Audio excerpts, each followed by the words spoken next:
Smo bili ob imenovanju predsednika državnega zbora priča zlorabi demokratičnih postopkov.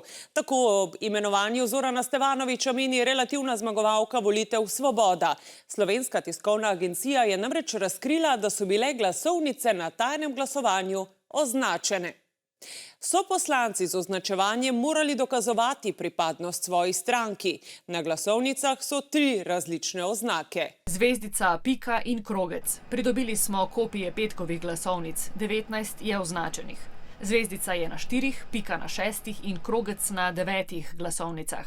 Število glasovnic označenih na isti način se ujema s številom poslancev demokratov, poslancev trojčka okoli NSI-ja in poslancev resnice, z izjemo novo izvoljenega predsednika parlamenta.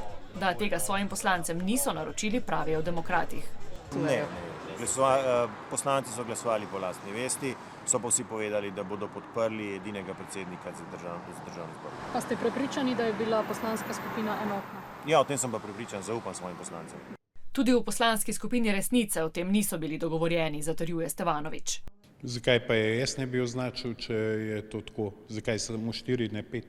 Ne, v bistvu ni prvi slišan za kaj tacga, lahko, da se je marsikdo poigral s tem, ampak kaj je pomembno za zakon je to, da so glasovnice veljavne in da iz njih izraža volja poslanca.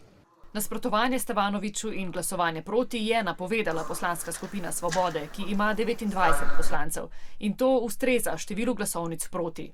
Pred dobro uro so sporočili, da gre za nedopusten poseg v pravice poslank in poslancev, kot tudi v aktivno volilno pravico. Zato je Golob za četrtek sklical izvršni odbor stranke. Gre za škandal, pravi nekdanji predsednik državnega zbora, in takšno glasovanje bi razveljavil.